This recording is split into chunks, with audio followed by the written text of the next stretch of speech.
Okay, everybody, and in today's video, I'm with the world famous Ford Taurus, and I am going to be showing you what a throttle position sensor is and how to adjust it 3 different ways, okay?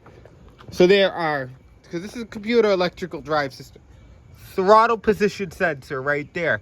It sends the data to the computer on what the throttle plate is doing. So the throttle plate opens up like this, okay? Then it's got to deliver that stuff to the computer, right? And it also controls the way the transmission control module tells the transmission to shift. The transmission can't shift if it can't get the proper data from the throttle position sensor, because it says, oh, am I supposed to shift? Well, I don't know what's going on with my throttle. So it's not broken on this car, but I want to show you guys how to adjust it. Okay, first one's make sure those screws are tension. Screws are really tight, because on these things, what would have happened when I'm touching this stupid thing, if it's loose, it would have been wiggling like mad.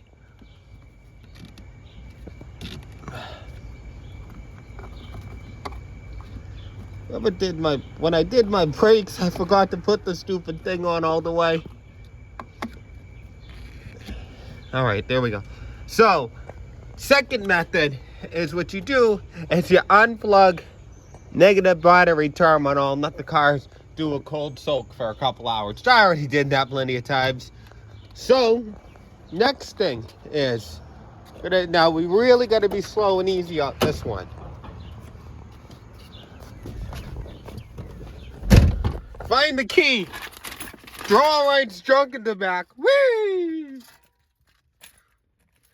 Okay, now what we do is we turn the key to the on position. Turn the stereo off, shut that up, hurricane. So besides the dings and all of the dings that come with it, you now turn the car off. Now, what you slowly do is you floor the accelerator slowly, then you release the accelerator slowly, and then you floor the accelerator slowly. Hold it down for a couple seconds. You release it slowly. And then you do it for a third time. Hold it down there a little bit. Now you release it a little bit. Okay, now we're going to start the engine up and see if it idles a little better. Okay, throttles a little more, because I did notice that the sensor was acting a little wonky. Sometimes it doesn't idle right.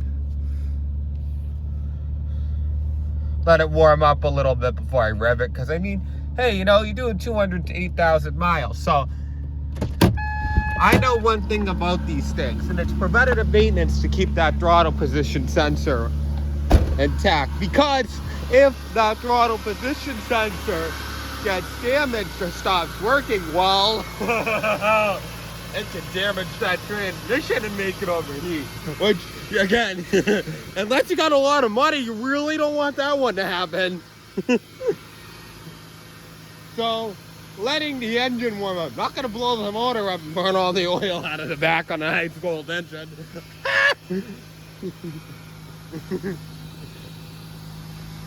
Hey, you know, for a 200-something thousand mile engine, I don't know, it's really hard to find a Hyundai that sounds as good as this at 13,000 miles. I mean, look at this thing. It's like a Lexus. You put your hand on it, it's nice and smooth.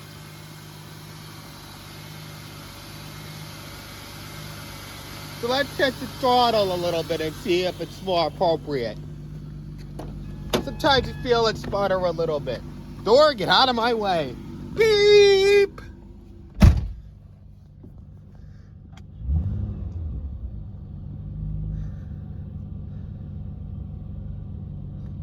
A little better.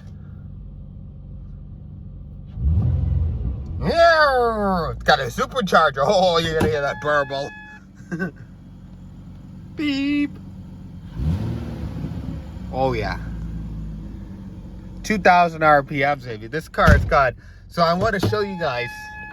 This thing's got, because it's the sport package and the rust package, it's not a 3-liter Vulcan.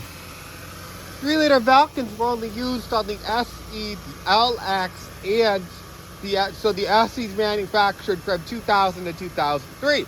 But the SE, which is the Sport Edition, from 2004 to 2007, had the dual overhead cam 3-liter Duratec, which was a real strange company, right? Because they used the Duratec in the base model Tauruses from 1996 to 1999. Though, all of a sudden, they didn't really want to use those anymore in the base models. So, they brought them back in 2004 with only the SE models. Now, the SEL in 2004 are just like the 2003s, where they have the normal 3-liter Vulcan, which is a single overhead cam. Which means that this baby's got double overhead cams, which means that, get out there on the streets a little bit, this thing's got a real sack. And that's what I like. I like power. I don't like economy.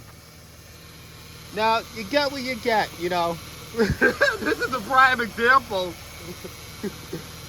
Now, you get what you get. If you drive like an idiot, well, you might wrap yourself around a tree. And you don't really want to do that. You know, I'm trying to find out where this windshield washer line went. Oh, it is. Oh, there it is. Yeah, that's going to be fun to get. Oh, wait a minute. Just got to insert the nozzle in there. It just came off. All right, I'll do that later. Look at all the duct tape. Now, originally, there used to be a beauty cover under here. Hello, is anybody in there? I don't like the beauty covers. That's more beautiful to me. I can hear the engine running. So we let it idle up for a little bit. So let's go take the stupid thing out for a ride. Oh, the angels are with us. There's a humming electric car. So, besides all the beeps, let's take this thing out on a ride. It's about 160 degrees, so we'll put the AC on in a minute.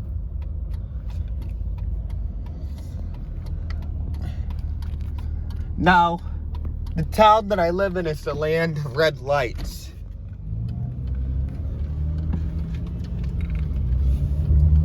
Throttle response is already better. Not bad at all.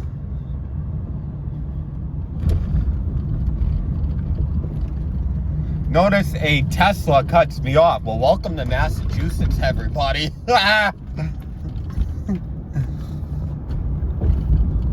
That's just Massachusetts, though. Oh, how about you check out this scumbag? Man, people are ridiculous. Yeah, so the throttle is way more responsive. So I think the problem's been fixed. It just didn't feel, kind of felt a little lurchy to me.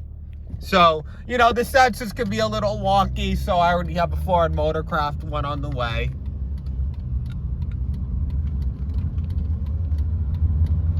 But you put it down there. It's...